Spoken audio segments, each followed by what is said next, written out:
wants to find me. I'll be in the last place you would look, in a place where people used to be, a land that's called reality. You'll find me there. I won't be catching up on Reddit.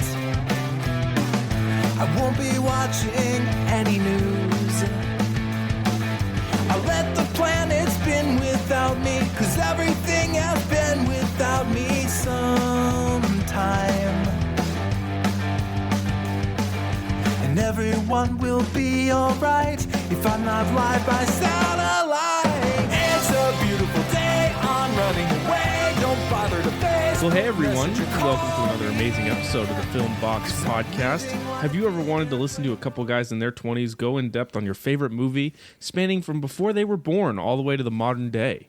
And do you want to know once and for all which movie in a given genre spanning back the last 40 plus years reigns supreme? On this podcast, we review films from each decade within a certain genre, and then compare them in a bracket-style challenge to see which film comes out on top and is declared champion. I'm joined by a couple of dudes who definitely have seen one too many horror movies and know the rules to survive one. It's Connor Jameson and Sam Majewski. How you guys doing? Hello. What's up, everyone? So, today we are taking a look at the genre-defining slasher of the 1990s, Scream. If you haven't already been able to tell by the title of this podcast episode. What a great film. You say genre. I would say this is a genre-saving movie. I mean, it's true. Because, so this one came out in 1996. Guess how many Friday the 13th movies have came out to this point? 8. 7. Close. 9. Oh, Jesus. How many Halloweens do you think? That one's like 6? I would say 4 or 5. Yeah, it's 6. Is it 6? Let's go. There were, I'm not going to keep asking you guys, but there were 7 Nightmare on Elm Streets, 3 Texas Chainsaw Massacres, and I want to say either 3 or 4, depending on the release date, Hellraisers. All before That's a lot of Scream murder. came out. A lot of murder. And more importantly, a lot of crap. Because after the first couple, they just became messes. Like they all almost, like direct-to-video. Direct-to-video. releases. Very, very poorly reviewed, just schlock. So this movie came out in 1996 and said, we're different. We're built different. Yep. And it saved the genre. That it did. Now, do you guys remember the first time that you saw this movie? Yes. Yesterday? Yesterday. Earlier today. No, I really haven't. Watching it yesterday was actually my first time seeing this movie. So, I don't know how you made it this far without seeing it, but I had seen it actually. I say that I didn't see it until like a year ago, anyways. So Yeah, I saw this when I was like 8, Jesus. and that explains a lot. Yeah, well, But like, I got a goldfish brain, so really, I saw it again brain? for the first time a year ago. what does that even mean? It means I don't remember anything from like more than a couple weeks ago. God.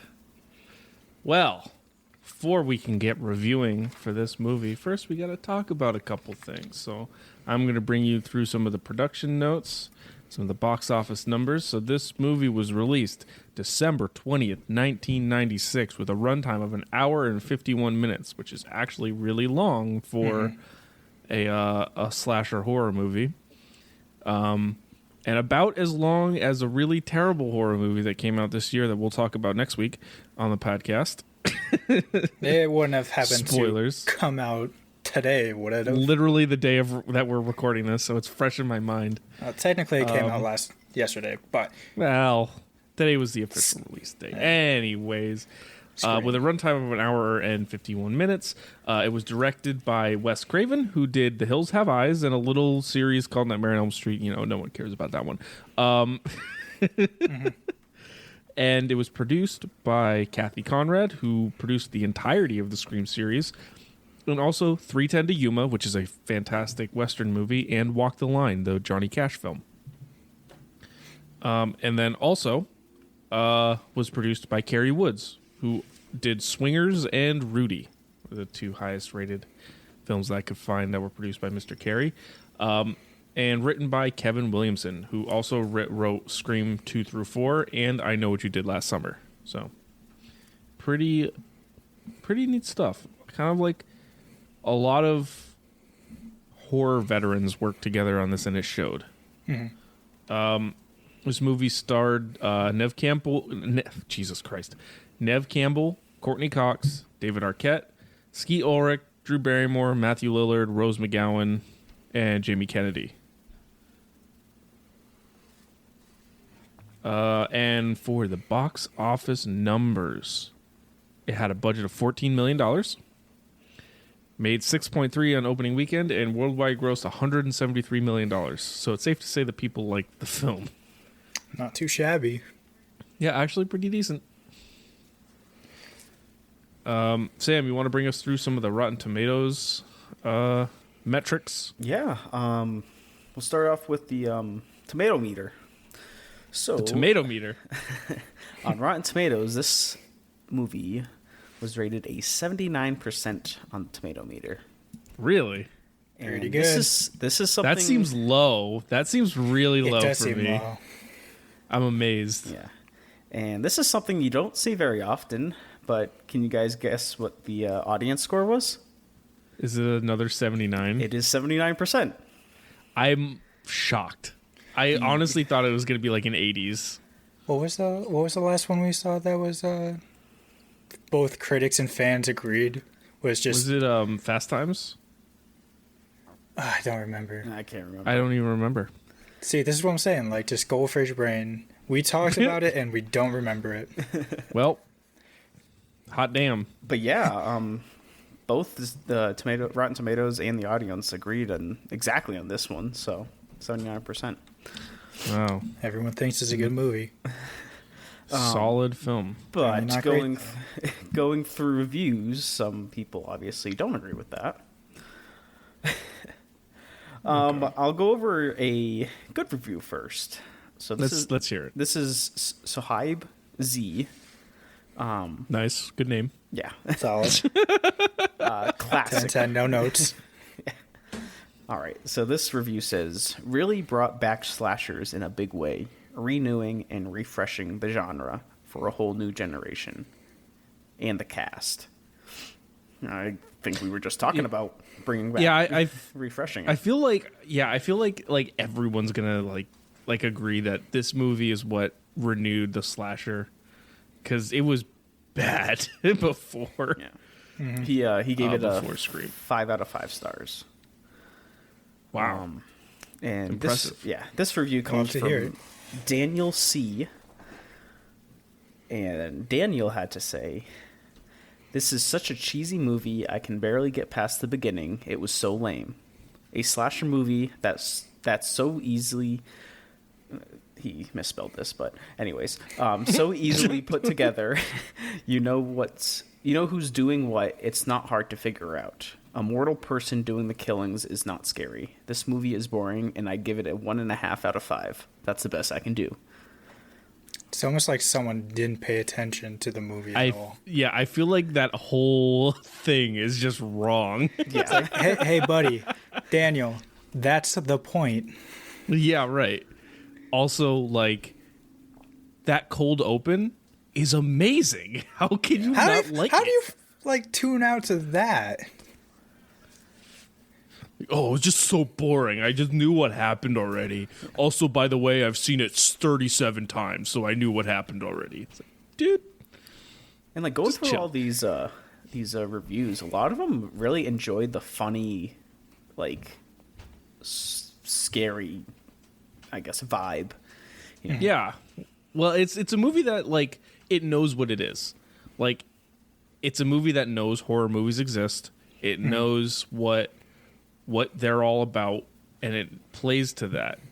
Like, there was a couple moments, like, and I'll get to it later on, but there was one moment where I literally, like, straight up laughed out loud while I was watching it alone, because it was just like, you don't expect to see something like that in, like, a slasher movie. Yeah. Yeah. You know, like, I wouldn't expect to just, like, laugh at Jason in a Friday the 13th film. Well, I might laugh at him, but not in a good way. Like when he just falls off a chair. Like, Yeah. oh, look at that little idiot. Or when Mark falls down the stairs with his wheelchair. Oh my god! Don't even get me started. Fucking Mark. Oh man. Wow. If you don't know what we're talking about, go listen to our last week's review where we did Friday Part 2. And you'll find out about the greatest death in cinematic history. But yeah, so that would do it for the reviews. There's a lot of positive reviews, you know, but Good. Yeah, I'm sure it wasn't easy finding a negative one. I know it's literally 5-star, 5-star, 4-star, 5-star, 5-star, 1-star, and then 5-star. Jesus. It's not as bad as the Top Gun is a snooze fest, but Oh, jeez. that Yeah, one that might be one up was pretty there as good. where you just completely miss the mark. Yeah, it's like, hey, buddy, you don't get it. Did you walk into the wrong theater? It's like, this is supposed to be a scary movie, but why is Ryan Reynolds here? I was just gonna say, it's like, yeah, I was watching Scream, and all of a sudden Damon Wayans is like talking to, Why is he on the phone with some dude? I think it was Talking actually about getting Marlon high. Wayans, I'm sorry. Nice. One of the Wayans. Very funny. Nice. Get out of their Wayans. All right, are we You know ready what? to go into the... I know I don't want to keep distracting us, but did you know that this movie was actually originally called Scary Movie? Yes, I did. Oh, was see it that. really? I did Yeah. see that. And then they changed it because honestly Scream's so much better of a horror movie name. Yeah. That reminds me, Sam, we got some trivia to go over, don't we? I got a couple things of trivia. Yeah, let's hear it. One part in the movie, the party scene at the end of the movie, it was literally the last like 40 minutes of the movie. That actually took 21 days Jesus. to film, and Oh my. obviously they filmed it at night, so it was literally from sundown to sunrise for 21 days straight. Jesus Christ. That sounds terrible. That was bad enough that the entire the cast made T-shirts that said "I survived scene 118," which was the scene. Amazing. That's funny. And another little general tidbit is that the use for caller ID increased more than threefold after the film was actually released. I wonder why. It's interesting, though. Like, you see the real-life implications of, like, in all honesty, what is a good but a dumb, scary movie. Like, people are like, oh, shit, like, I might actually want caller ID because you never know. There might be a dude trying to kill me. It's like, all right. But also, interesting. I mean, just look at Stu and Billy. Yeah, I mean, Bap. We'll get there. Spoilers! We'll get there. Even though Jeez. we're gonna spoil this whole movie, but Yes. can't do it now. I think we're ready. All Unless right. you have, Well, did you we have have any hit. more? Oh, no, that was yes. good. Okay. All right. That's all I had. Well, we have hit the point of no return, and we're ready to go into this film, full spoilers and all. So if you don't want to listen to the spoilers, too bad. Watch the movie, come back. Yeah, pause this, go watch the entirety of the film. 2 come hours, back, all of it. and we'll bring you through it and talk about it scene by scene, moment by moment. Line Let's by go, line. Connor. Are you ready? Baby, I'm ready. Let's do it. All right. So, this movie. We're gonna watch the trailer first. Oh, point. yes. We need to watch the trailer first. See, I'm the one that almost forgot it last week.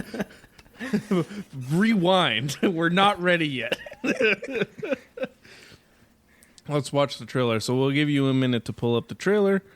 This one is on YouTube. It's 2 minutes and 4 seconds long if you're going to watch along with us. If not, you can listen along. You'll hear the audio.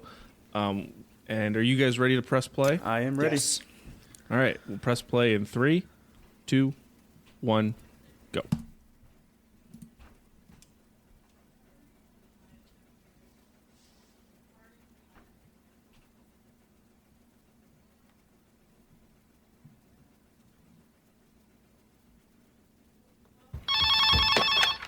Hello? Hello? Who is this? Tell me your name, I'll tell you mine. I don't think so.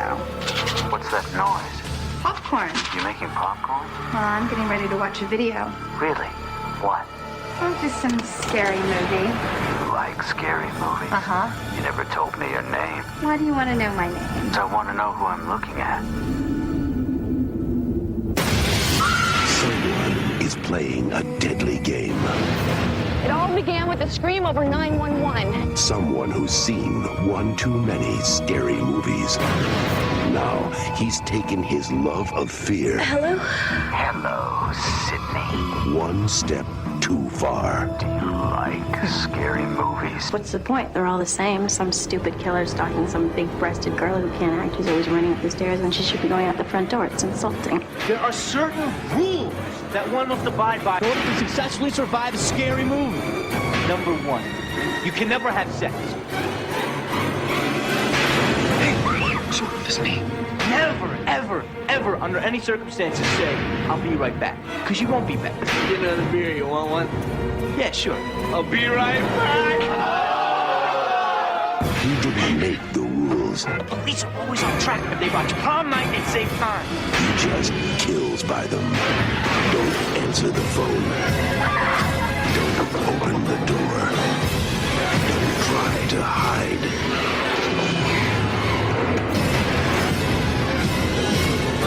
Everybody's a suspect! That's scary. Squeak.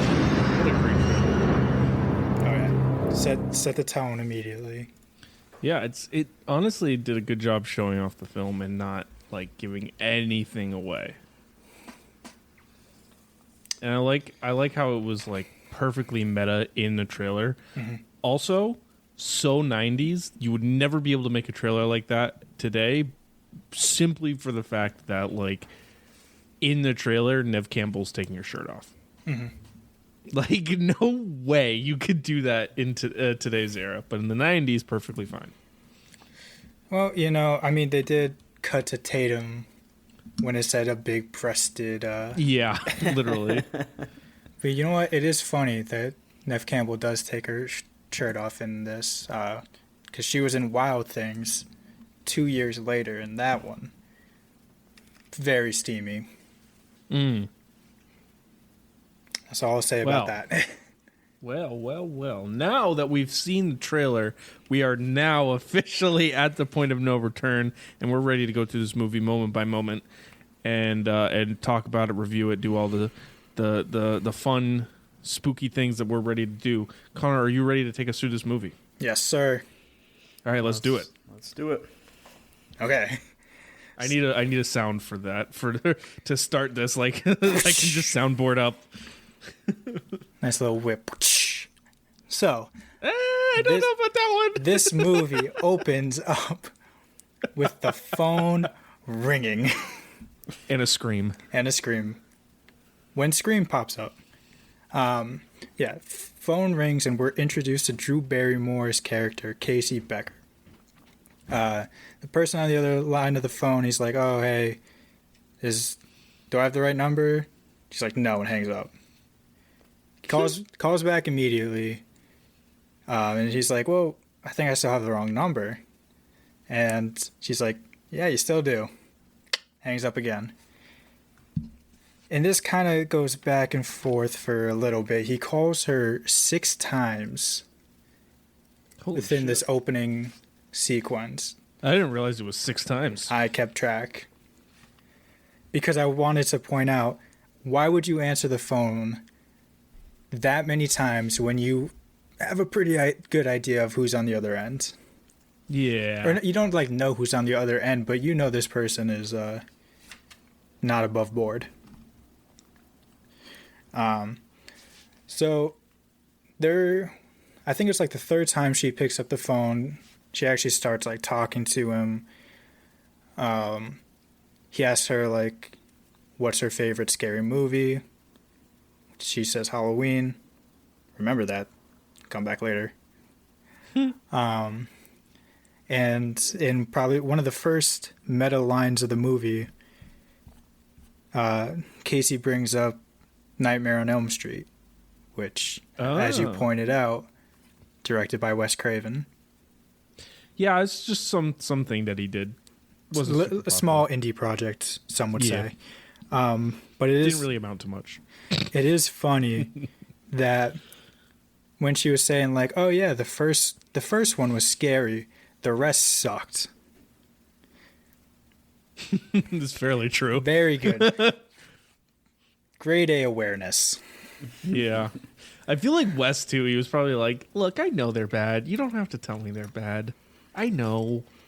Well, like 2 years before this came out, he made The Final Nightmare, where that one might be the most meta movie ever.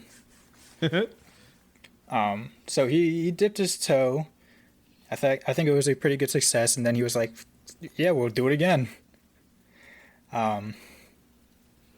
Yeah, so they're talking about movies, and he starts getting very, very creepy with her. So it's like, oh, like, I can see you right now. She appropriately starts freaking out.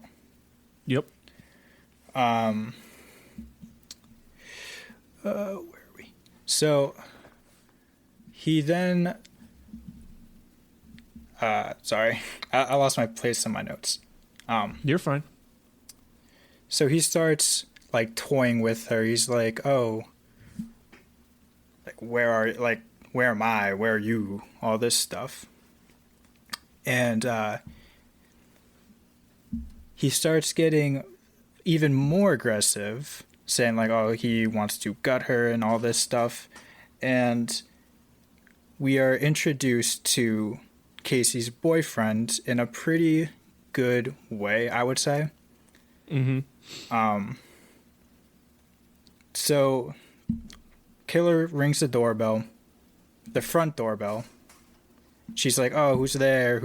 Crying because like she's appropriately freaked out.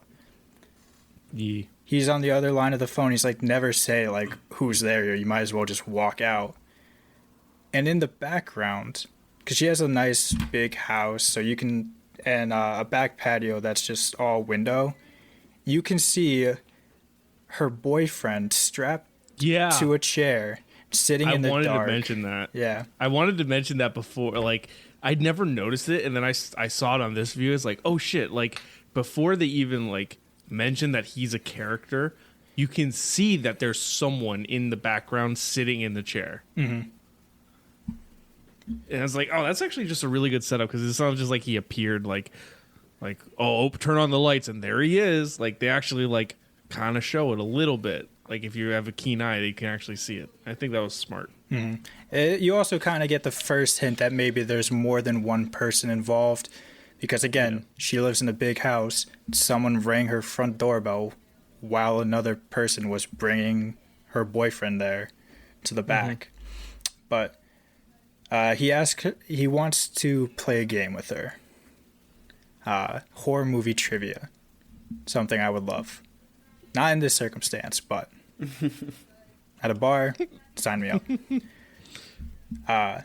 And he makes it clear, like, if she gets a question wrong, they're going to kill her boyfriend, Steve.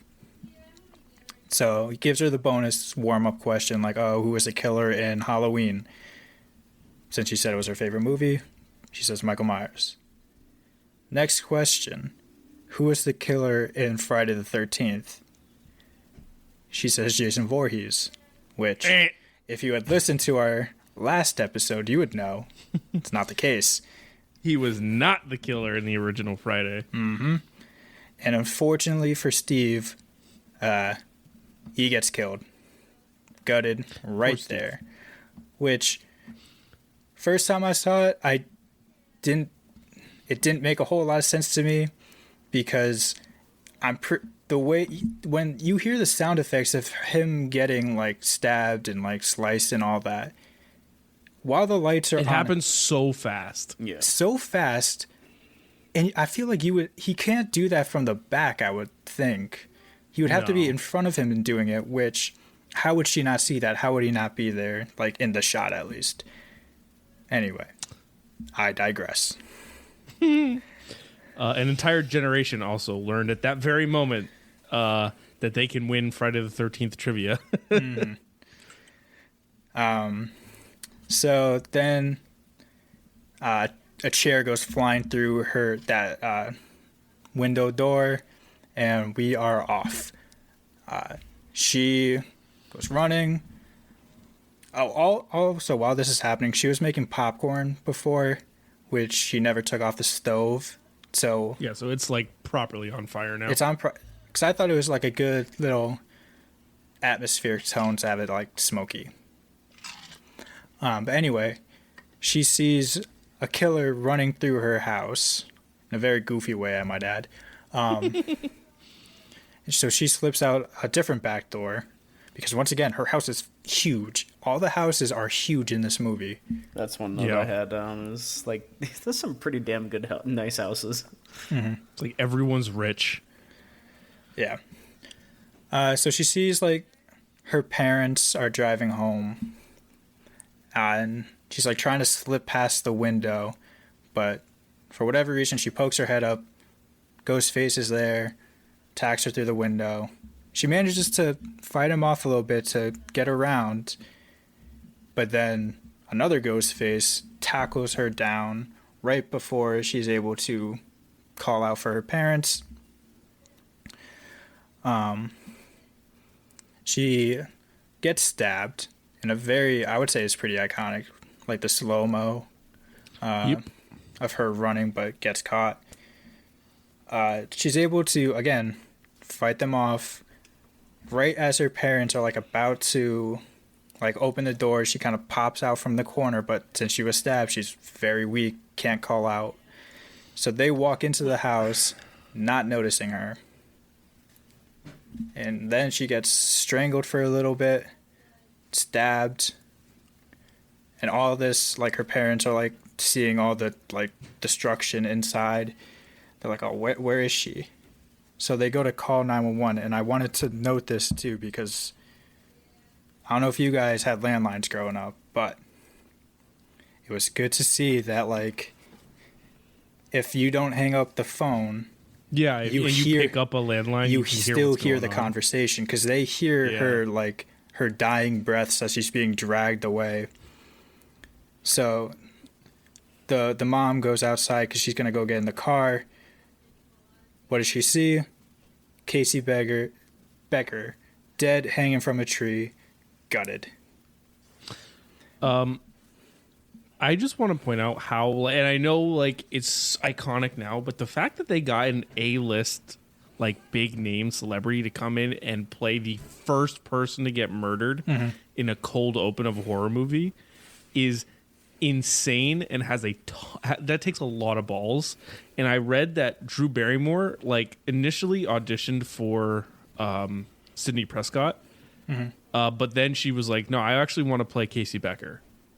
I want to do this. Yeah. And she was like, okay, we're going to kill off Drew Barrymore in the first 10 minutes of the movie. It's a very intense opening montage. Yeah. I'm glad that The only thing I didn't like about it was the fact that it was like the whole like can't call for the parents thing. I think you talk about like horror cliches that I hate. I hate that. Like it happened in this one. You go back to Halloween 2, like same thing with Laurie Strode trying to call for Loomis at the hospital. She can't do it. It's like it's so stupid. Oh, I hate it so much. Yeah. At least in Casey's defense, she was just stabbed in the chest. It makes a bit more sense. I mean, I guess Laurie was drugged up, but anywho. But like, even if you can't like scream, like hit something, like slam your foot. Like she's right there on the porch. Also, Also, got to be the most tunnel visioned parents. Like, I would have noticed if I saw a bunch of moving from my fucking left side. Yeah. Well, can't all have 20/20 vision like you, man. Yeah, well. So. Also, extra points for that screaming mom. Oh, yeah. And She put all of it into it. Extra points to Drew Barrymore holding onto that phone while she's dead and dragging it away. oh, yeah. Yeah, right. Racking up those minutes. All right. So after that chilling montage or opening scene, we are introduced to Sidney Prescott, played by Neve Campbell. Amazing actress. Respectfully. Oh boy. Uh-oh. She is What? She is very beautiful in this movie. Everyone Fair. is. I wanted to point it out, though. So we're introduced to Sydney, our protagonist. She's in her room. She hears some noise coming from outside her window, so she goes and look, and boom, jump scare boyfriend. And now her boyfriend, played by Skeet Ulrich, is Billy Loomis. I wonder how long it takes Billy to do his hair in the morning. No time at all, I would say. I think he just wakes up. I don't know. It looks like he gels it, and he perpetually has those two, like it reminds me of like the oh god, I don't know. It's like that '90s stereotypical like the two strands of hair hanging down. Mm-hmm. But the middle part. Yeah, It either takes reminds me them of like an Brendan hour- Fraser, like '90s Brendan Fraser. No, I see it. Like the Mummy. Yeah. Yeah, it's like it definitely takes him like at least 15 minutes to do his hair. Not. It either takes him an hour or like he just wakes up like that. No in between. Wait, I literally think he that's just fair. wakes up, showers, doesn't even dry it off, and just one quick comb. Yeah, we're good. man, this is the look. We're good. So yeah, he is in her room now, and then her dad hears like the scream she made when she got spooked, so he's like comes to check it out, and very important to note, he says that he's going away to an expo, so he won't be back till Sunday. Now, I didn't know any concept of time in this movie. Like, I didn't know what day was what. I just remembered he's not going to be here for the movie. And it's pretty important.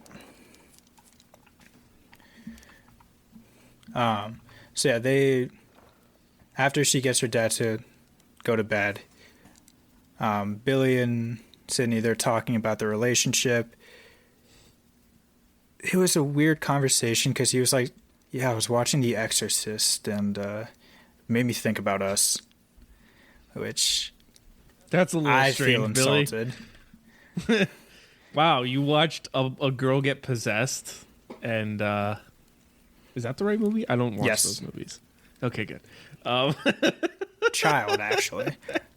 I hate those paranormal, supernatural type horror films, so I don't watch them. I saw I think it was The Conjuring, and I was like, nope. Yeah, but I mean, he basically just wanted to say like, hey, our relationship's dry. Like, can we do something like, can we fuck essentially? Billy is all about sex in this movie. Very horny. Sydney doesn't want to. She's portrayed as like the innocent character. But she's strong-willed. Like, I wrote down, Strong-willed. like, she does not give in. Like, she's like, nah, when I'm ready, we can do it. Yeah. We learn the reason why a bit later, so I'm going to hold on to that in the back pocket until we get there, but she's not ready to move on, so as she kicks him out of her room, she gives him a quick flash, and he is off on his way. So next we're at the high school, where there are a billion reporters out there reporting the deaths of Casey and Steve. Here we also meet Gail Weathers, played by Courtney Cox, in the worst dress. Worst dress Ever. So mean in this movie, but Courtney Cox. Hello. I would honestly like she was so mean, but I would just look at her and be like, "Hey, Gail, you look like a Sharpie. You look like a highlighter." She looks worse in other movies. I'm fine with this one. But we also meet Tatum, who is Sydney's best friend, played by Rose McGowan. She kind of tells Sydney like what the deal is. You know, they both, 2 kids died. And it's also kind of hinted that Casey sat next to Sydney in English, which is a minor detail, but once we get to the end, you can start drawing strings together. Drawing I don't know, man. strings together. I don't know, man. Connecting the dots. Connecting. You can Sure. Yeah, you'll be able to start connecting the squares. Please don't be mean to me. Let's leave him alone. Please don't be mean to me. So the cops are there interviewing all the students just to see if they know what happened, and we are introduced to David Arquette's character, Deputy Dewey, played by I already said who he was played by. Oh God, David Arquette. Yeah. it's if you, in case you didn't know, it's David Arquette. David Arquette. You were unsure. He is Tatum's brother. That's what I wanted to say. David Arquette is Rose McGowan's brother. Yes. IRL. No, but David Arquette and Courtney Cox, last time I checked, they are married. They are not married anymore. Never mind. They did get married. They are very much not They married. did get married. They are and very they much met divorced. Anywho. So As of like 2013, they weren't married. I don't follow these people's lives, man. All right, next scene. We're at the school fountain, and we meet the rest of this friend group. We have maybe one of the best characters in the movie, Thank Stu, you. played by Yes. Matthew Leonard. Yes. Lillard. I literally wrote down Stu might be the best character in this film, and it's so true. Oh, God. He is amazing. He is hamming it up. Matthew Lillard 100%. gives it 110% the entire film, and it's so good. I think it was good, and then once you get to the end, oh, dude, I was actually crying laughing at a couple of his lines. But he shut up, stop spoiling it. Stu is dating Tatum, and we also have Randy, played by Jamie Kennedy. I think he's just like Randy Meeks. He's just one of their friends. He's works at a film store, so he's a super movie nerd. I also think it was pretty funny too. They're talking about like how Casey got gutted and how like she used to date Stu. And then they're like, how do you even gut someone? And Stu's like, well, actually what you do is you just stab from the groin and then just rip up. And I noted this down too because Billy just looks at him like, dude, stop. Like, hey, shut up. And nobody is like, that's exactly how she was killed. That's exactly how both of them were killed, actually. Well, I mean, the way that they talk about the teen's murders are just so like, I don't give a shit. I think that was also like one of the points is like everyone's very desensitized to death because of all of these horror movies they've seen where they're just racking up body counts.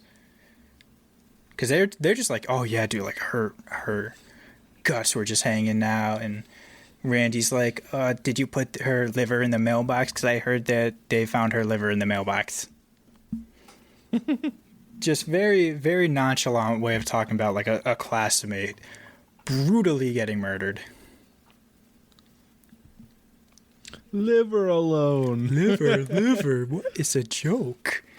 Liver. It's a joke. It's just every scene so that he speaks in, it's just so good. The delivery is perfect every time. Mm-hmm. But then Tatum is like, no, Stu was with me. He couldn't have done it, which I call foul. But anywho, so next scene, it's after school. Sydney gets home. She's flipping through the news channels before like she gets to Top Story. I think that's what Gail Weathers' show is called. And we get a little exposition about Sid's family life as we learn that her mother was raped and murdered almost a year ago to that day. I like how they hinted at it too. They like kind of like dropped little tidbits and we're like, Mm-hmm. until that thing. Yeah. And then, but it was done in a way that really worked. Yeah, right? like when Sydney got called in to get interviewed, Principal Hembry, played by the Fonz himself, was like, yeah, no, Sydney, it's a little sensitive, her mother was but Hey, I'm the Fonzie. yeah. But yeah, so Sydney turns off the news. I did want to point this out too. So she goes to her closet, grabs stuff, walks back to the couch. I think that's when she watches the news, comes back, and you could hear a creak coming from the closet. She notices it, but doesn't investigate it. So, remember this. I say that a lot, but remember it. Remember. So she ends up taking a nap.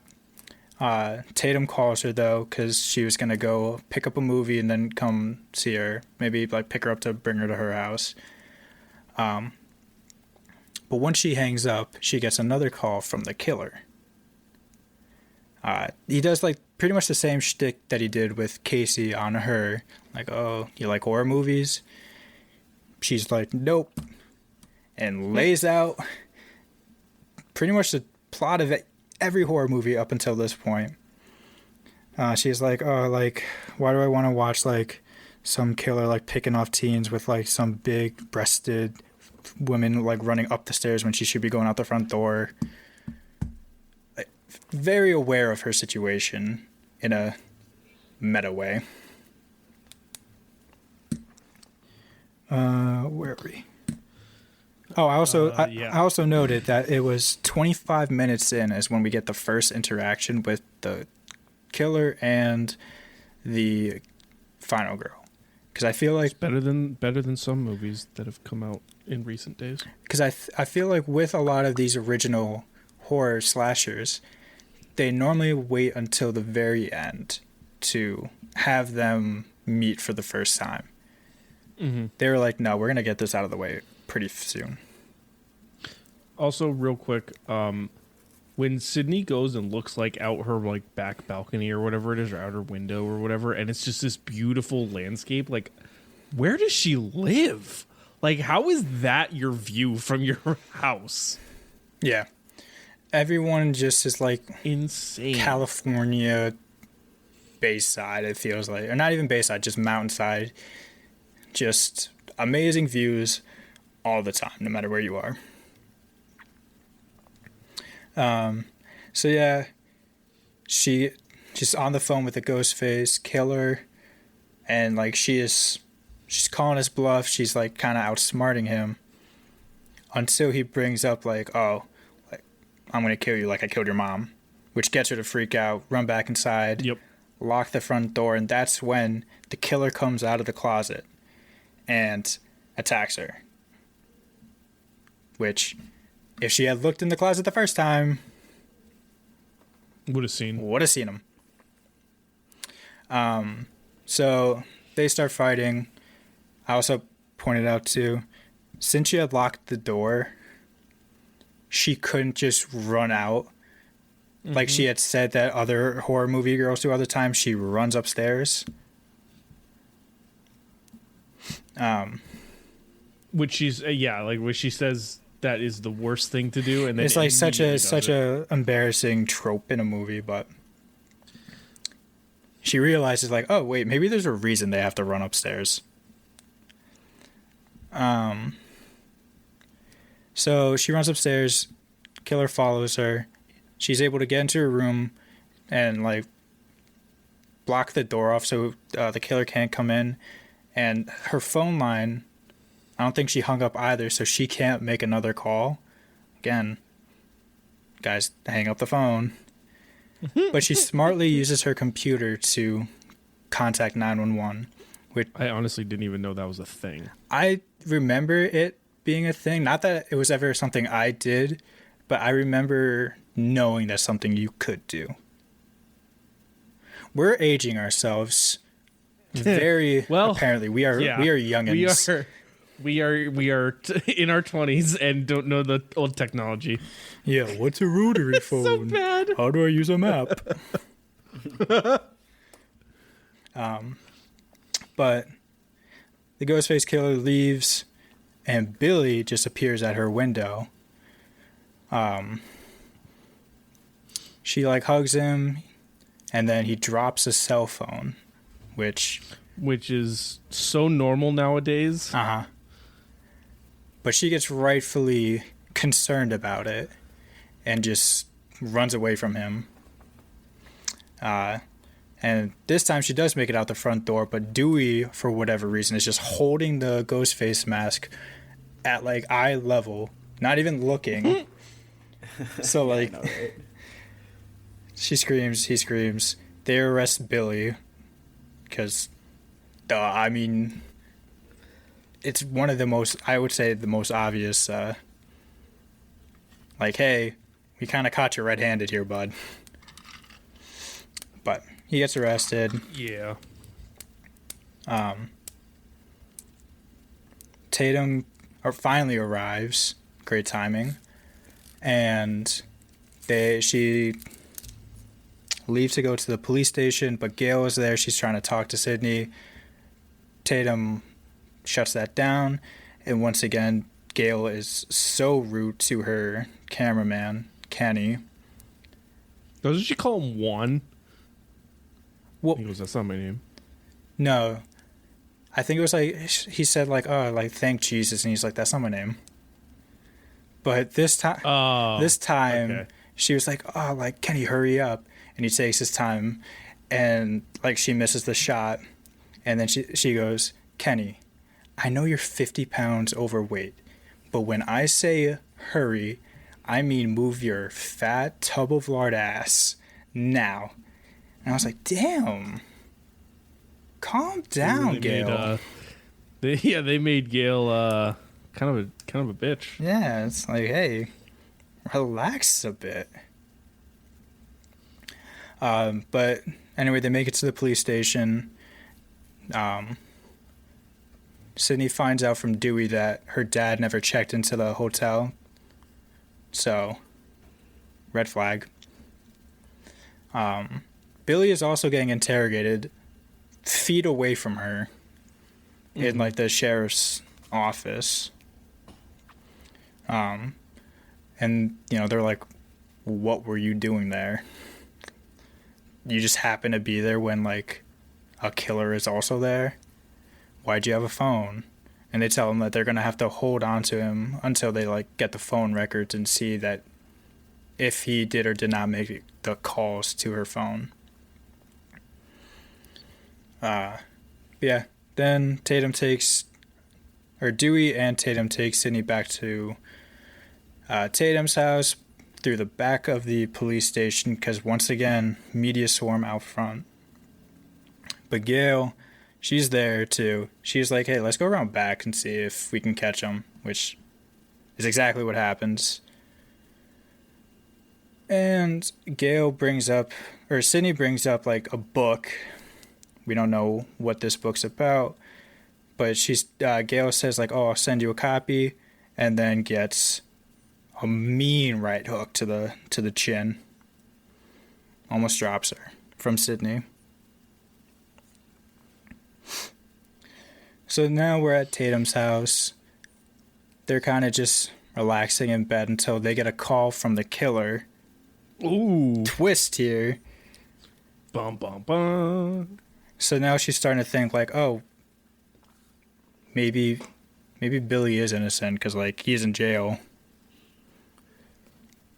They also, the killer brings up to how it's not the first time, like, an innocent man is getting charged. Again, referencing something that we'll learn later on. Mm-hmm. So on the news the next morning, we are introduced to Cotton Weary, played by Liev Schreiber.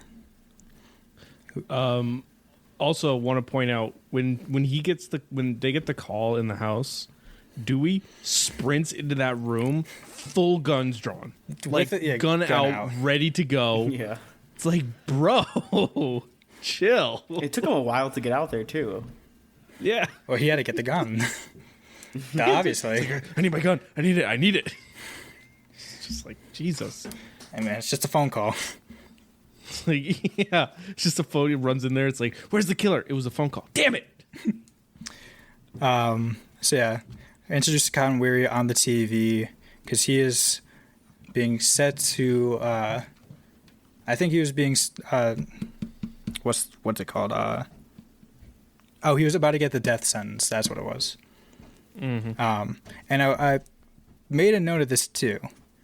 Did you notice something a little something about Liev Schreiber in this scene? No, I hardly paid attention to him, to be honest. Did you notice his hair looks like a certain someone? Does it look like his dad? No. His hair looks... It's not exactly like Billy's hair. Oh. But it's like that same long pushback style of hair. Interesting. Oh, interesting. Mm-hmm. Ah, okay. Because we're at the school. Again, media scrum out front. Sydney goes to Gail in her van, and they have a conversation about, like, basically what the hell just happened. So, Cotton Weary was convicted of raping and murdering Sydney's mother. Sydney had testified that she saw him leaving her house, grabbing a jacket, whatever. That's why I pointed out that he kind of looked like Billy Loomis in that shot. And Gail, I guess, wrote a book saying, like, oh, Cotton's been framed, like Cotton's an innocent man. So now Sydney's starting to believe that maybe he didn't murder my mom. So, like, her and Tatum, they go back into class and they start, actually before that even, they kind of hint that maybe these two, the murder of her mom and all the murders now, could be related. If the Cotton is innocent, the killer is still out there. Bum, bum, bum. Dun, dun, dun. So, in the hall, one kid comes running by in the full Ghostface costume. Obviously very traumatizing, but once again, I don't know if you noticed this. Matthew Lillard Stu is, like, at Tatum's locker, and he pulls out a mirror to, like, and he's checking his face for, like, for any kind of bruises or marks or anything from, like, the fight. Interesting. Yeah. Got to pay attention to, like, the background. Damn, I missed a lot of details, huh? Because I didn't even bring it up. When Sydney is first attacked, she's running up the stairs. If you listen very closely, you hear the killer say, "Easy, easy." Exactly how Stu says it later on. Huh. This movie is, you have to... Would you look at You that? got to rewatch it a couple times, and you start to, like, find the clues that you didn't see before. Anyway, Sydney just runs into Billy in the hallway, and he starts to gaslight her about literally just not having sex. Yeah, like, she's bro? like, "Oh, you would rather accuse me of murder than having sex with me," and then we find out that the reason she doesn't want to have sex is maybe because her mom was brutally murdered and raped 1 year ago. Yeah, like, bro, chill. And he's like, it's not that big of a deal. Like, my mom and dad are separated. God, it's such a dick. Yeah, and she's like, excuse me, these aren't the same. Also, remember that. His parents are separated. So she runs into the bathroom to cry. A cheerleader, another girl are in there, and they just start talking shit about her. Saying how she's doing this for attention. Maybe she's the killer.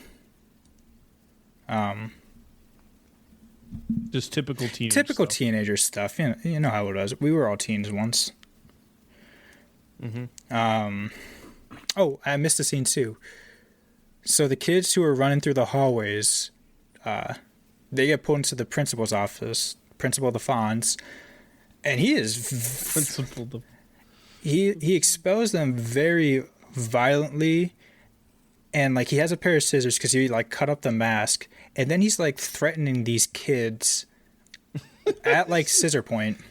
Like, hey, I'm gonna kill you, hey. Yeah, he's like, hey, what if I gut you and hang you from a tree?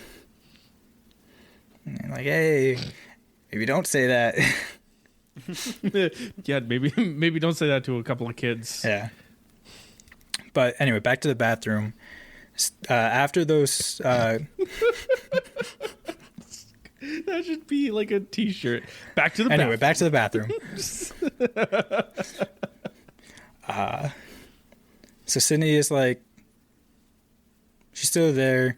Those two girls leave. Yeah. She gets attacked because she sees in like the first stall, someone just stands up and puts on the costume, which I want to say this. I don't think it was either of the killers in this scene. Really? Yeah. If you see what the two killers were wearing that day, the guy in the bathroom was wearing dark jeans and boots. Neither of those other guys were wearing that.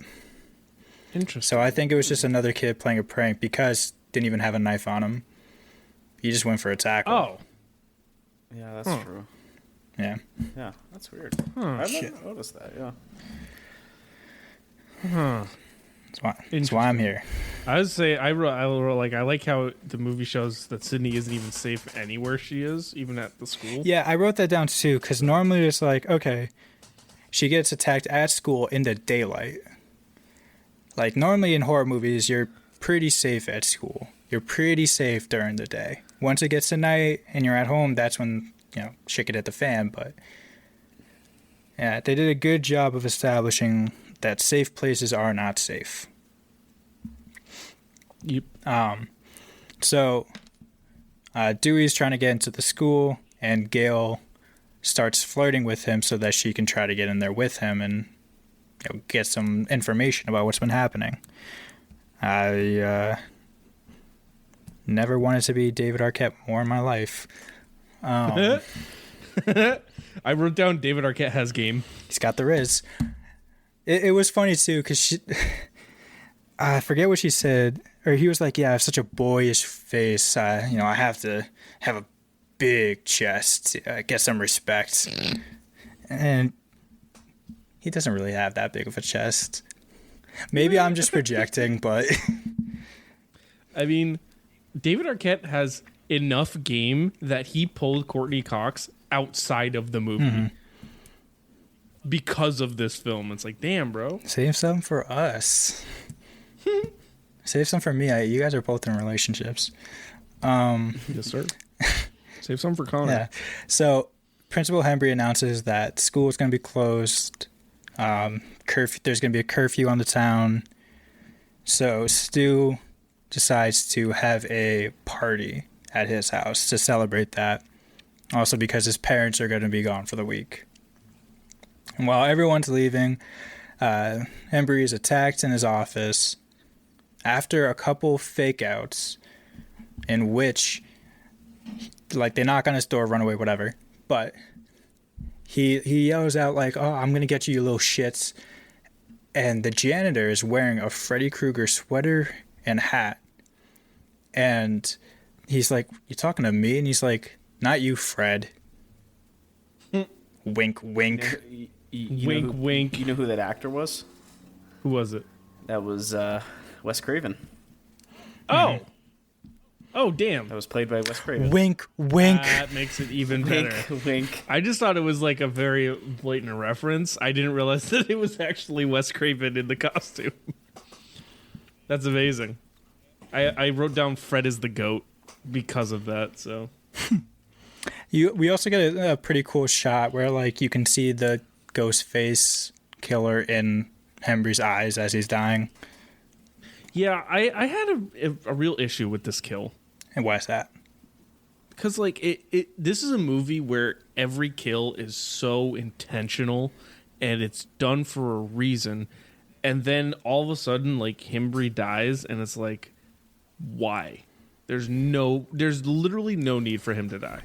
That's fair. However, counterpoint. Once we get to the end, I'll try to draw out a plot for you. Okay. Let's see. So then Sydney and Tatum are back at Sydney's house.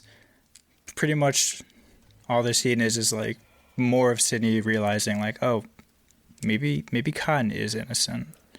Maybe the killer is still out here. And we do see Ghostface in the trees. Looking kind of goofy. Whatever. So we go to the video store next, where Randy works.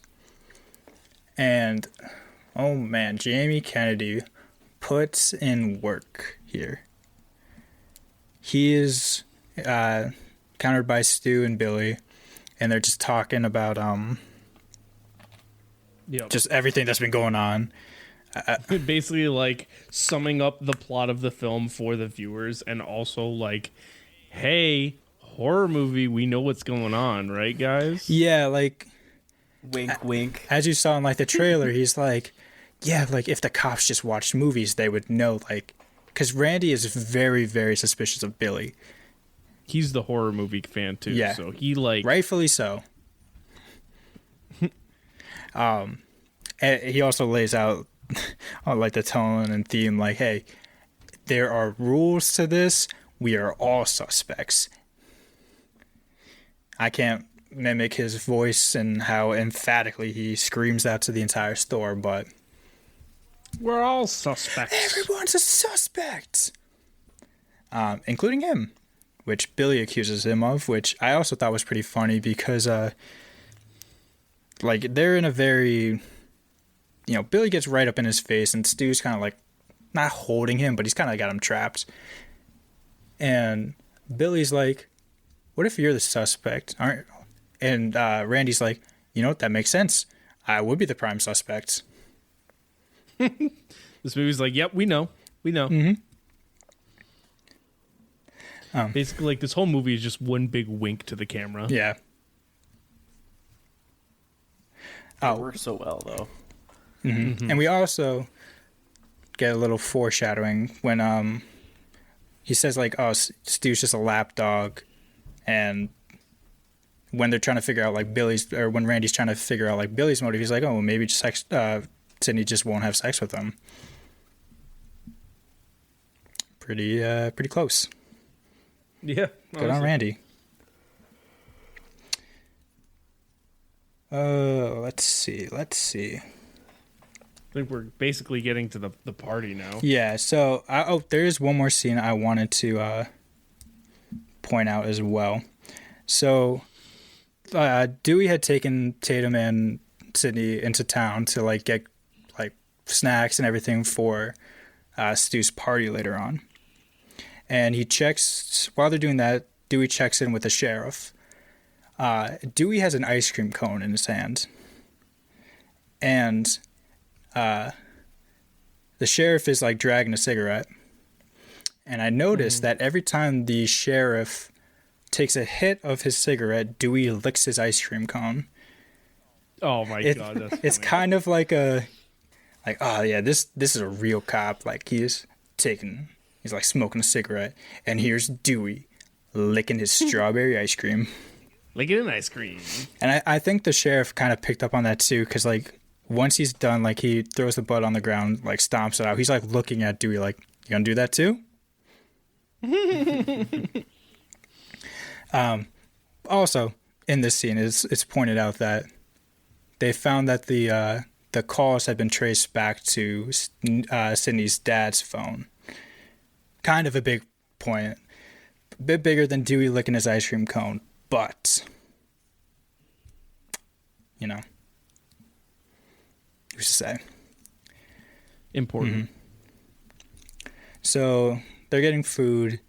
They kind of talk about how, like, Sydney doesn't feel comfortable having sex because of what happened to her mother.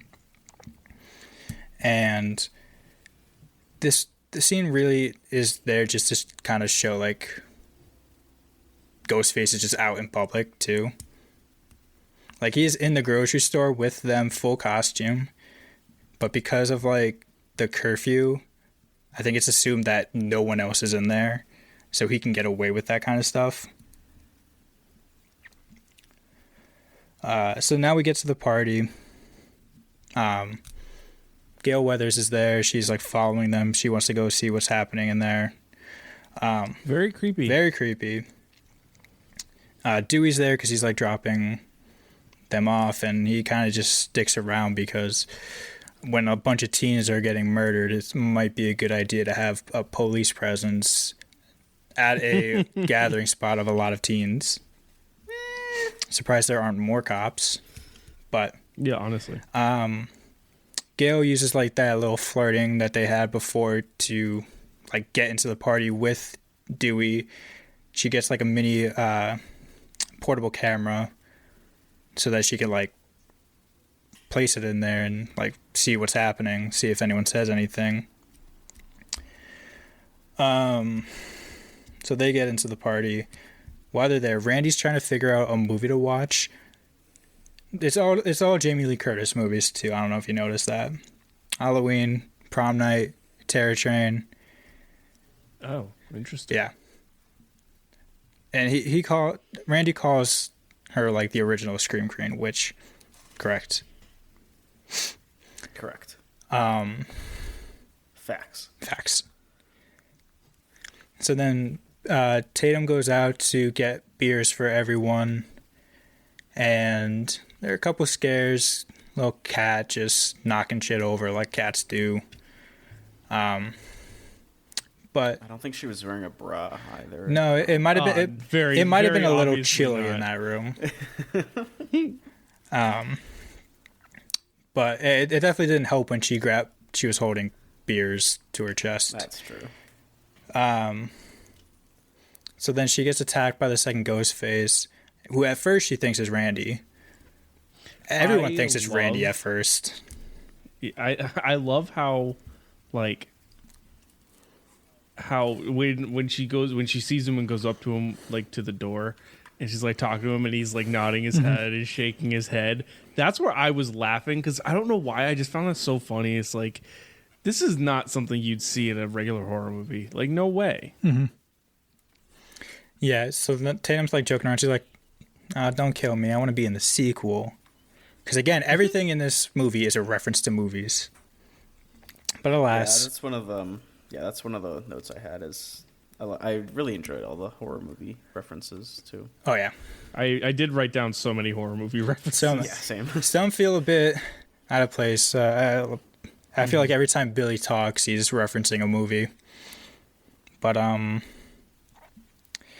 yeah, he slashes her. They get into a fight.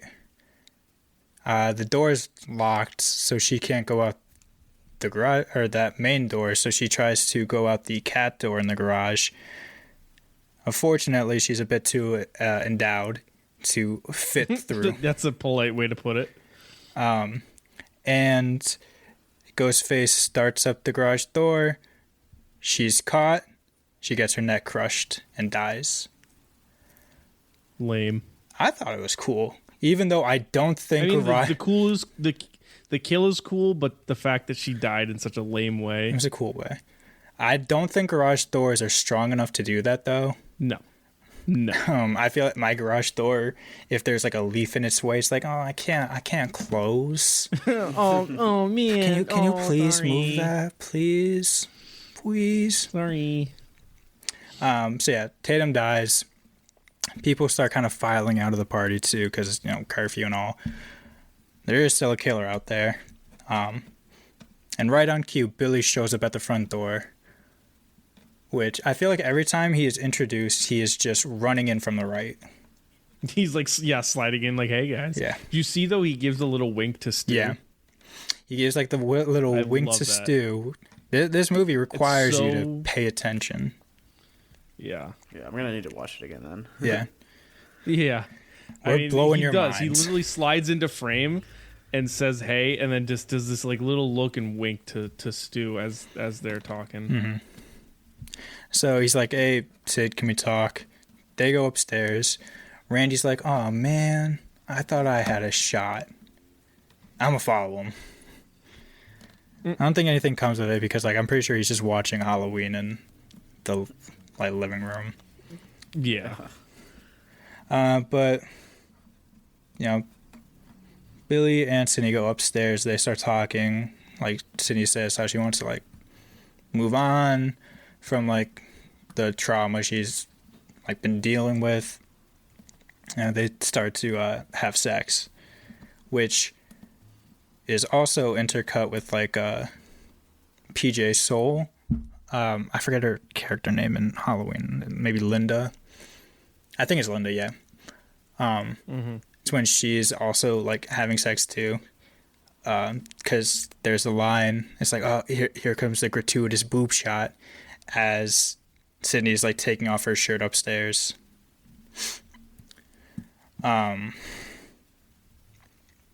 Which is also kind of another trope that sex. Yeah, well, Randy goes over all the tropes. Mm-hmm. Yeah, because all the rules, I guess. We're getting there. We're getting very there. Clearly. Yeah. Sorry. Okay. We're getting there. Yeah, because someone's like, oh, I want to see Jamie Lee Curtis's boobs, and Randy's like, no, she's the virgin, she gets to live, which is kind of the trope, oh, once you have sex, you die. Because this inspires Randy to give the 3 rules of a horror movie. Mm-hmm. Rule number 1, you can never have sex. Rule number 2, you can never drink or do drugs. And rule number 3, never say, I'll be back. Or I'll be right back. I'll be right back. Yeah. Stu promptly is like, hey, I'm gonna grab a beer. I'll be right back. Yeah, I love how this movie intentionally breaks the rules and bends the rules to be like, yeah, these are the rules. Everyone knows them, and we're not gonna follow them.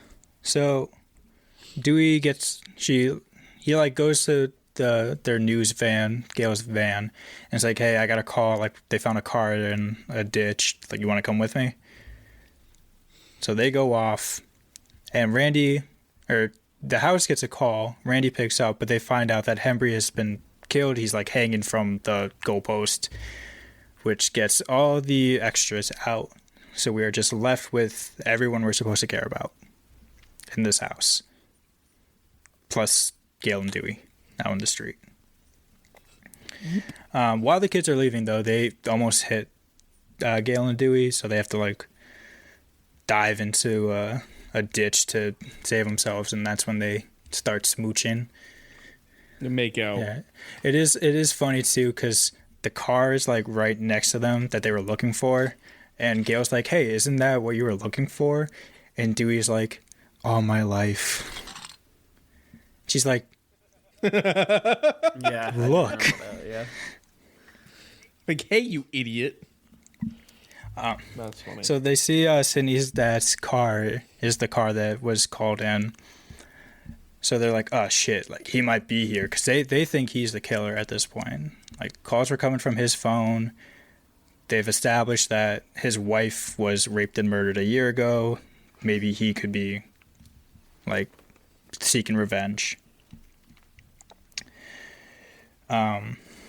So after we go back to Sydney and Billy, they just finish sex, which Sydney does not look satisfied at all. Just pointing that out. Ew. But she goes like, "Hey, Billy, like, who'd you call while you were, like, who was your one call in prison?" Because she was like, "Wait, did he actually call me from prison that night?" Because that was a possibility the entire time.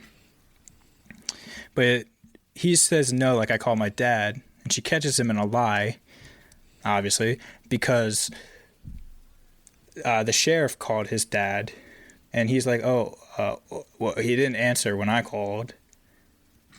She's like, "Interesting." And that's when Billy gets attacked. Yep, immediately. He gets attacked by the Ghostface killer. And again, I don't know if you caught this, knowing what you know now after the movie, when he gets attacked, the knife is completely clean.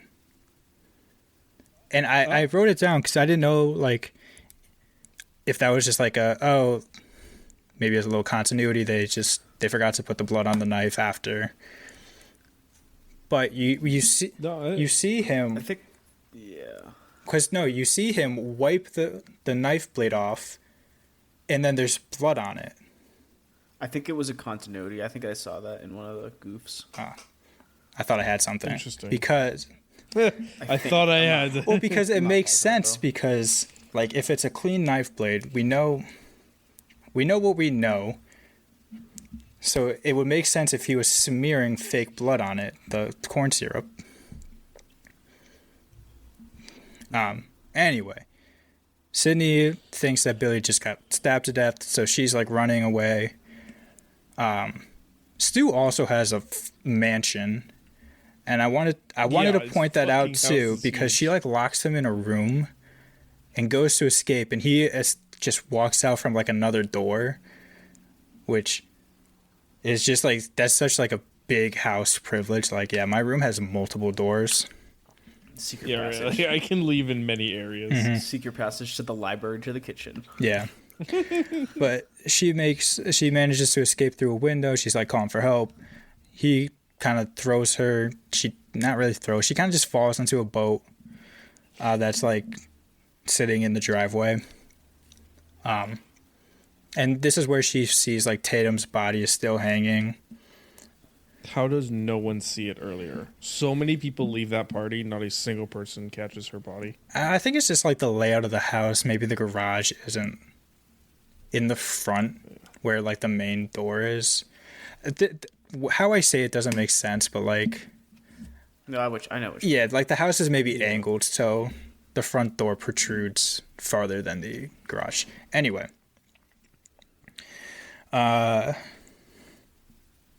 So then we go back to Kenny, who is just sitting in the van. Creeping on the kids. Just creeping. Camera. And Sydney, like, she runs up to the van. She's like, please help, whatever. And he lets her in, and they start watching the film, and we see the killer walk up to Randy. And this might be the most meta moment in this very meta film, because as Randy is watching Halloween, first off, as Ghostface walks in, he is scored by Michael Myers' theme. I don't know if you caught that, because, like, the movie. And Yeah. Randy, who's played by Jamie Kennedy, starts saying, turn around, Jamie. He's right behind you. Behind you, Jamie, Jamie. turn He's right around. behind Behind you, you, Jamie.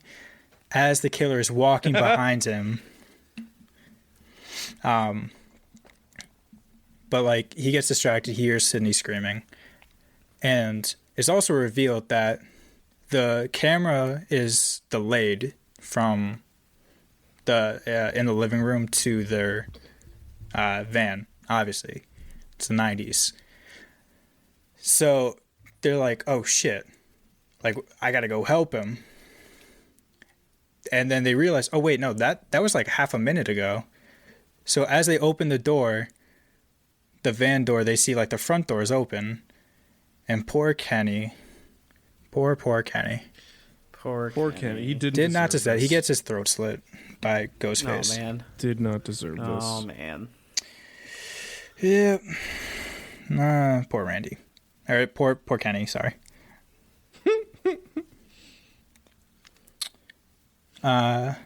So Gail and Dewey have been running back from the car to like go in. He tells her to go to her van, call the cops, or call for backup. Yeah, and he's gonna go into the house. She sees Kenny, like she sees the blood because Kenny's not there. So she's like, "Oh shit, I'm gonna take off."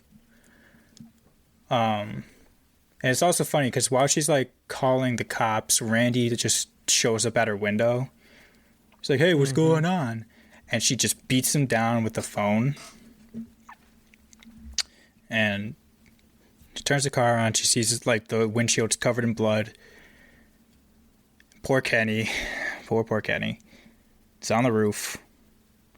Just falls down.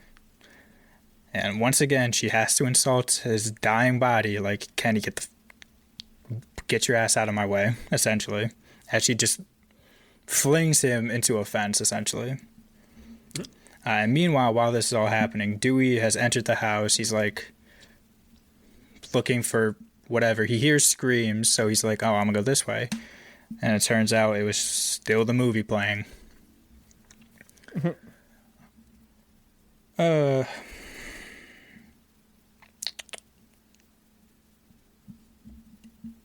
So Gail sees Sydney in the street while she's like trying to drive away, and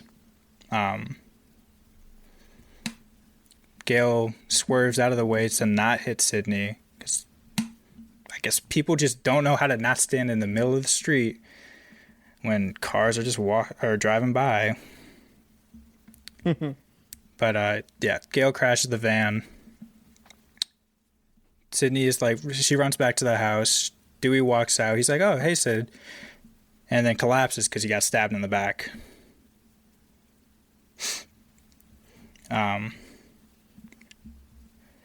So then the killer walks out like right behind Dewey, grabs his knife, chases Sydney into the police car.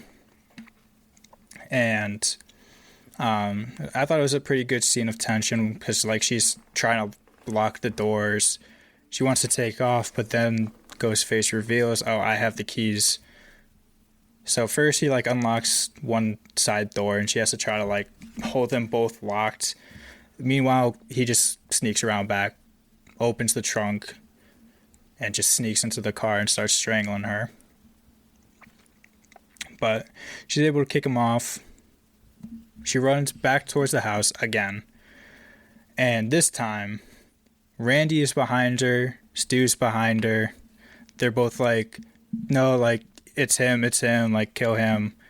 She grabs Dewey's gun from, like, his body.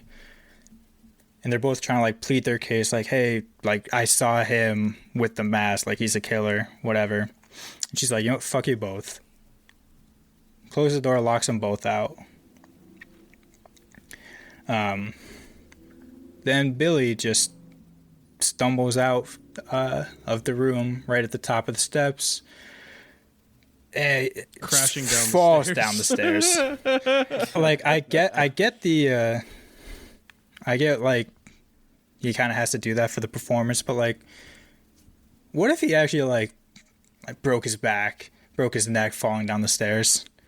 You know how right? Like, what's the plan, man? Yeah, those are wooden stairs. Those you couldn't have just like slumped down the stairs. But anyway, he's like, "I'm alive still. Give me the gun. Like, whatever." So he opens the door and he lets Randy in because Randy says Stu just ran around. And this is where we finally get our reveal. Billy is a killer because he turns with a little look in his eye, shoots Randy. We all get a little mad sometimes. Yeah, he quotes Anthony Perkins. Anthony Perkins, Psycho. He reveals that the blood is corn syrup, actually, which they had used in Carrie for the pig's blood. So then Sydney tries to run away, but she runs right into Stu with a voice modulator, because if you couldn't guess, there are 2 killers in this movie. Bum, bum, bum.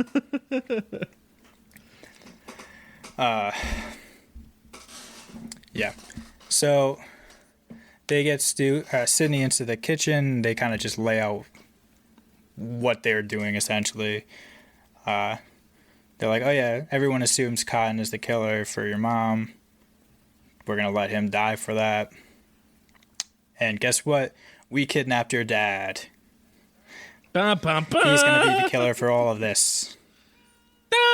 I also found it pretty funny because, like, she's like, why are you doing this? Like, trying to understand why. And he's like, not everyone needs a motive. Anyway, here's my motive. Then lays out his motive. Yeah. I was to say, yeah. So basically what had happened is Sydney's mom was having an affair with... Has got it going on. Sydney's mom was... Just ignore it. She was like having an affair with Billy's dad, which caused his parents to split up. Again, I just found that funny that he's like, yeah, it's scarier if I don't have a motive. But here's my motive. But just so you're not too scared, it's because your mom slept with my dad, and my mom didn't like that. Broke our family apart. So yeah, they say like, oh yeah, we're gonna like frame your dad for this. We're gonna just be the victims. We'll be left for dead, but we'll survive. And here is where I think Matthew Lillard's performance goes from like a nice A- to like A+++. So he is so good. Mm-hmm. They both take Billy and Stu take turns stabbing each other, make it look like they were attacked. They get a little too into it though. Billy's like, yeah, just right in the side, don't go too deep. After like stabbing Stu pretty deep in the side, and then Billy gets the knife back. He just starts stabbing Stu a bunch, and we get a couple great lines like, "I'm feeling a little woozy, man. I'm feeling a little woozy, yeah." So they go. They left the gun on the counter, and it's not there anymore. Because guess who's still alive? Gail. It's Gail. And, Bum, bum, bum. and she thinks she's having a nice moment. She's like, yeah, here's the part of the story where the supposedly left for dead news anchor comes back with the gun. It's gonna spoil your little plot. She goes to shoot them. Safety's on. So Billy just kicks her out the house. Say ya. And he's gonna go shoot her, finish her off, but Stu realizes that Sydney's gone. And I'm just thinking about my favorite line in this film. Man, I think it's the same one I got. But yeah, she calls them using the voice modulator, and it plays the exact same game. He's like, oh, where am I? Yeah, hiding? where am I hiding? And then she's like, oh yeah, I called the fucking cops, you idiots, moron. So Billy's like, Stu, go look for her, and Stu's just dying on the table. He's like, I can't.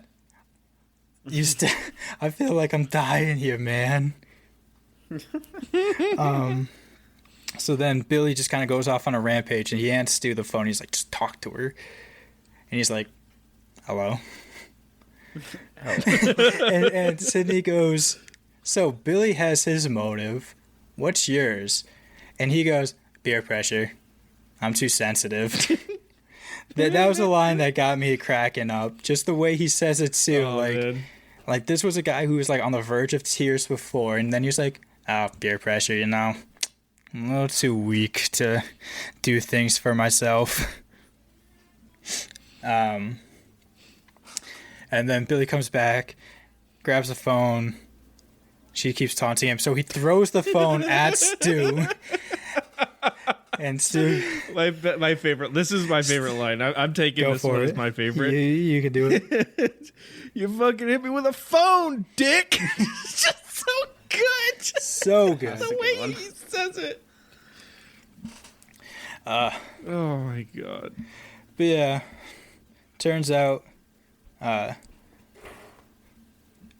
Sydney was hiding in the closet, just like one of the killers had been doing before. And once again, like, Billy looks in the closet, gets distracted, I think, by the TV. Yeah, because this scene is, like, intercut with the scene in Halloween where Michael Myers is attacking Jamie Lee Curtis in the closet. Because, again, everything is a reference.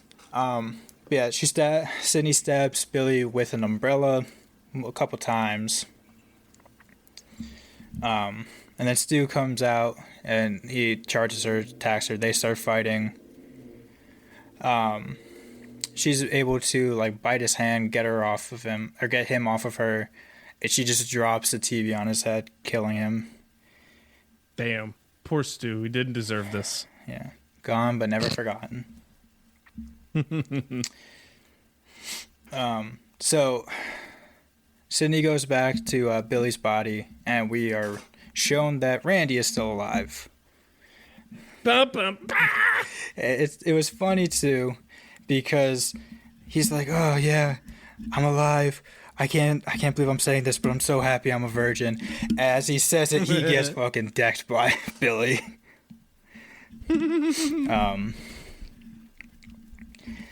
And so Billy starts attacking Sydney again, strangling her, about to stab her.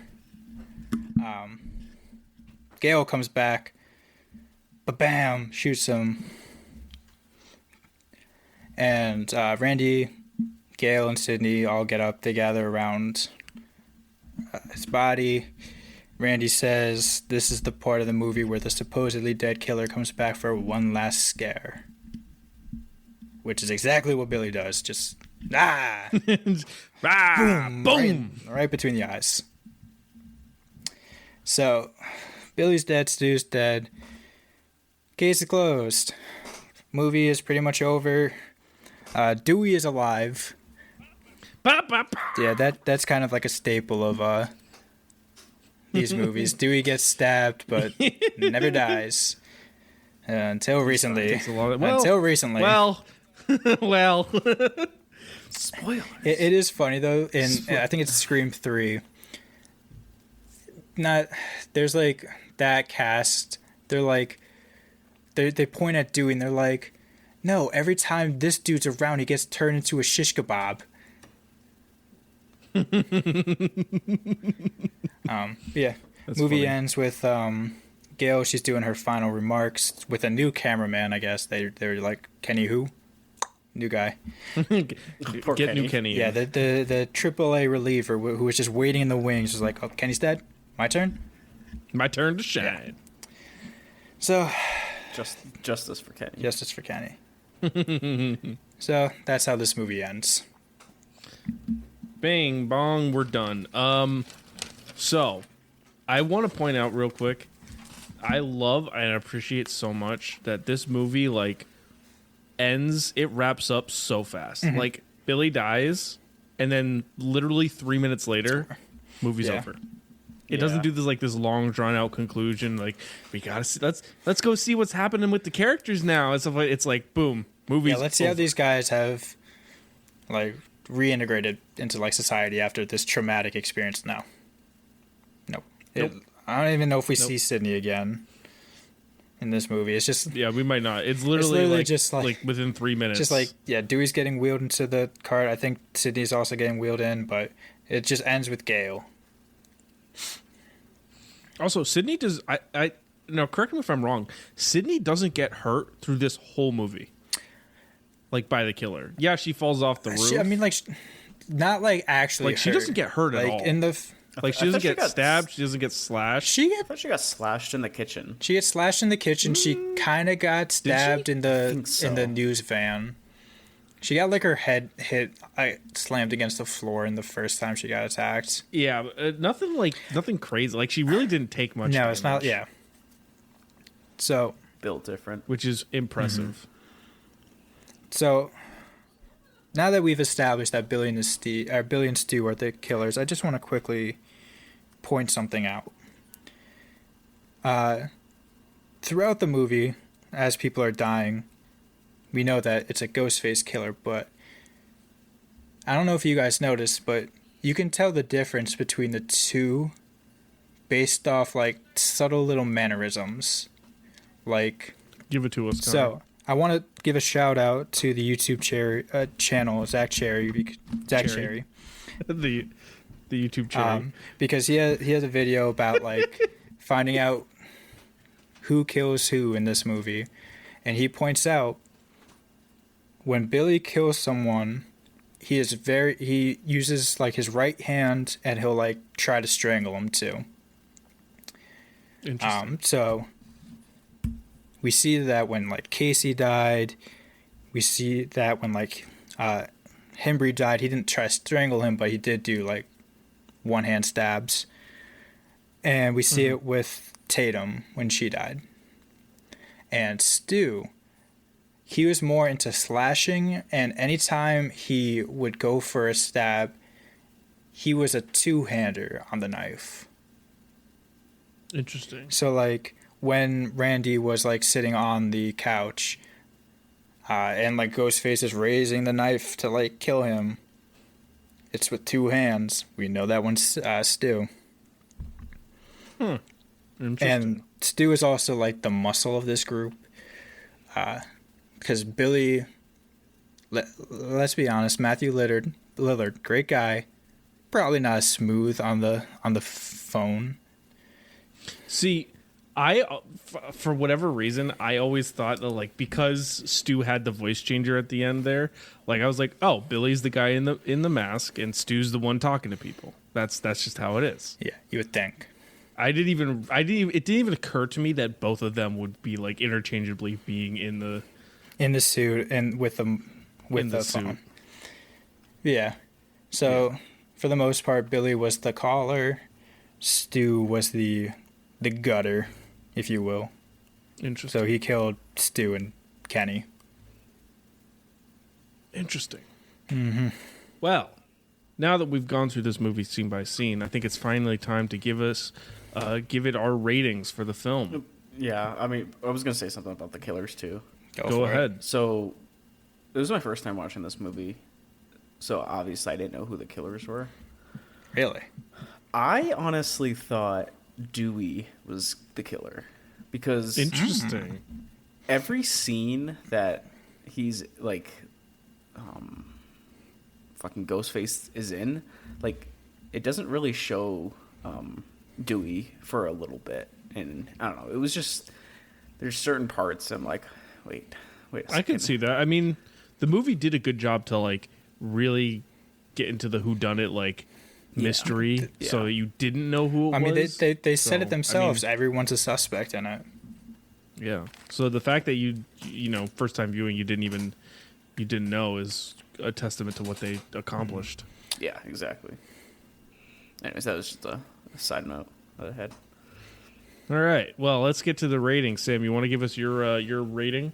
Yeah, so I gave this movie a 4 out of 5 stars on Letterboxd. All right. I did as well, 4 out of 5. And I gave it a 4.5 out of 5. So that gives us an average score. I could hear the calculator clicking. Oh.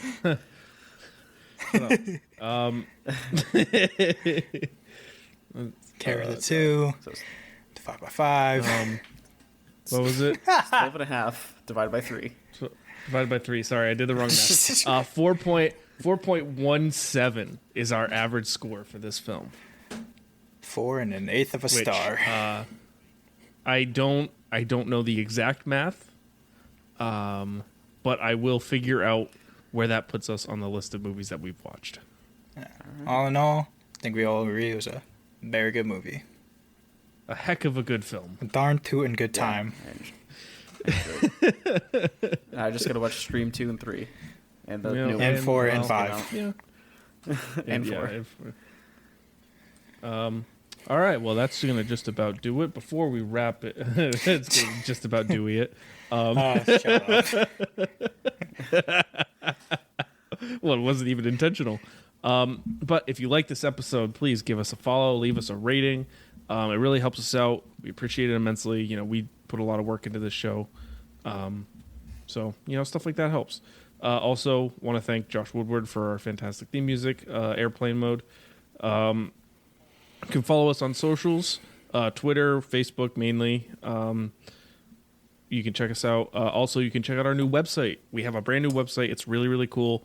We're still working on it a little bit, but we just put up our first review of Halloween Ends. So if you want to go check that out, it's there. We have a merch store on Redbubble, which will be linked, and you can also check out our Letterboxd profile so you can kind of keep up to date with what we've been watching apart from this podcast. But yeah, well, without further ado, thank you so much for listening, and we'll see you next time. I'm running away. Don't bother to Facebook message or call me. Cause I'm living life in airplane mode and everything is okay. I just wanna play, unplug for the day and live in the moment.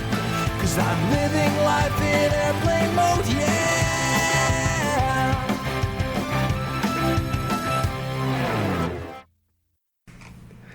Today's a great day to start your own podcast. Whether you're looking for a new marketing channel, have a message you want to share with the world, or just think it'd be fun to have your own talk show, podcasting is an easy, inexpensive, and fun way to expand your reach online. Buzzsprout is hands down the easiest way and the best way to launch, promote, and track your podcasts. Your shows can be online and listed in all the major podcast directories like Apple Podcasts, Spotify, Google Podcasts, and even more within minutes of finishing your recording. Podcasting isn't hard when you have the right partners, and the team at Buzzsprout is passionate about helping you succeed. Join over 100,000 podcasters already using Buzzsprout to get their message out to the world. Let's create something great together. Following the link in the show notes lets Buzzsprout know we sent you, as well as getting you a $20 Amazon gift card if you sign up for a paid plan, and it helps support our show. We use Buzzsprout, and honestly, it's really great. I use it to track all of our where we're being listed. We get our own website. It's really just a fantastic service, and I would recommend it to anyone that's interested in starting a podcast. Buzzsprout helps you get your show listed on every major podcast platform. That takes one of the hardest steps in creating a podcast out of the equation for you, thanks to Buzzsprout's help. And if you want to upgrade, Buzzsprout has tons of guides to help you find the right equipment at the right price. Plus, it helps you navigate how to do things, how to market your show, how to make money off your show, how to do all sorts of stuff. It's all right there for you to use. Honestly, it's not hard when you have the right partners, and Buzzsprout is absolutely one of the best partners you can have out there. They care about you. They're passionate about helping you succeed with your show. So if you're interested in signing up for Buzzsprout, use the link in the description of the show here. Like we said, it'll get you $20 Amazon gift card. And it supports us, and we appreciate it greatly. And now, back to the show. Ooh.